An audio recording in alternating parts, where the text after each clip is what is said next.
Hi there and welcome to Community Matters. I'm your host, Shannon Ferguson. Now, Bereaved Families of Ontario right here in Cornwall recently announced that it would have to close its doors because of lack of funding. But I'm here with Giselle Roy to find out if there is a way to keep its doors open. Thank you so much for being here, Giselle, and I'm so sorry to hear what you guys are going through. Why don't you fill us in? Well, we have lived under a dark cloud of financial issues in the last 4 years.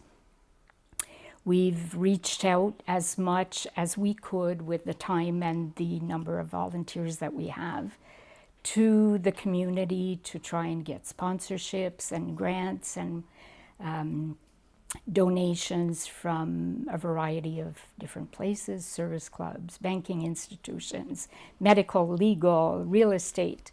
But so far we've been unsuccessful. And in 2018, we lost the equivalent of $11,500 in sponsorships all in 1 year. And strangely enough, I have to put a plug in for the Ghost Walk for Charity. They were the only agency or club or group who gave us money in 2018.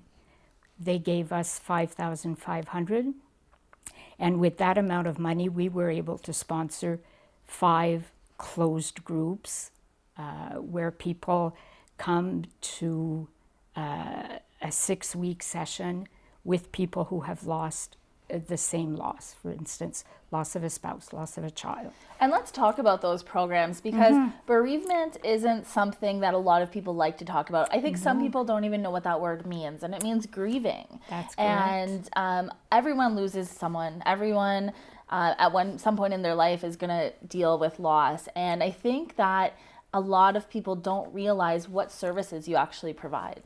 No. And it's not because we haven't tried to publicize and advertise, but it's not a topic that people are comfortable with. They try to avoid talking about death and grieving.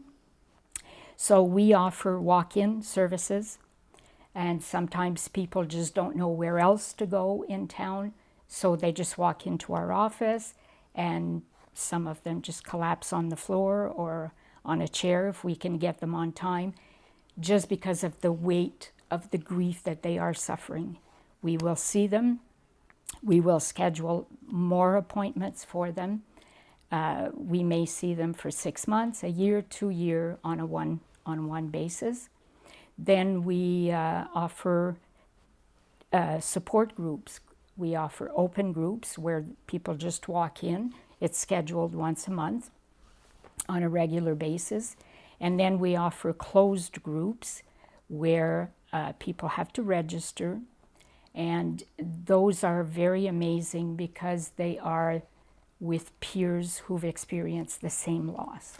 And I know I, for one, have benefited from your services, and you guys are very near and dear to my heart. So if people are sitting here watching and they're saying, how can I help? How can we make sure they keep their doors open? What has to be done? And if anyone does want to help out, how can we save bereaved families? Well, we are looking at this point for a reliable, recurring source of funding because we get no government funding either.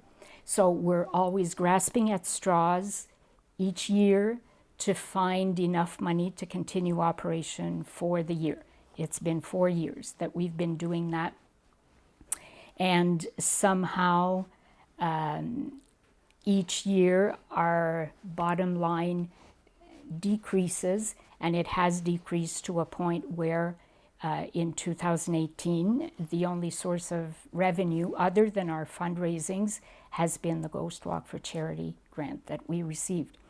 So our bank balance right now is just enough money to keep us going until May 31st.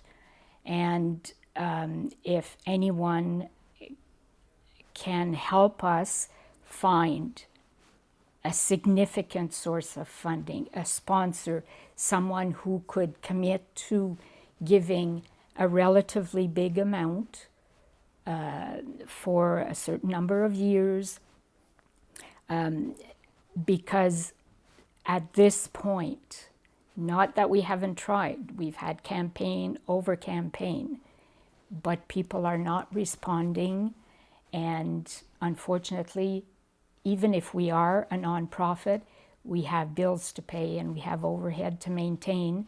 And there's a cost to our programs because all of our services are offered free of charge. Which is amazing, and maybe this is really what it takes, and we hope that people in the community really do step up. I know that I know a lot of people that are going to try hard. So if anyone wants to get in touch with you, I know you guys have a website and a Facebook page, and I wish you all the very best.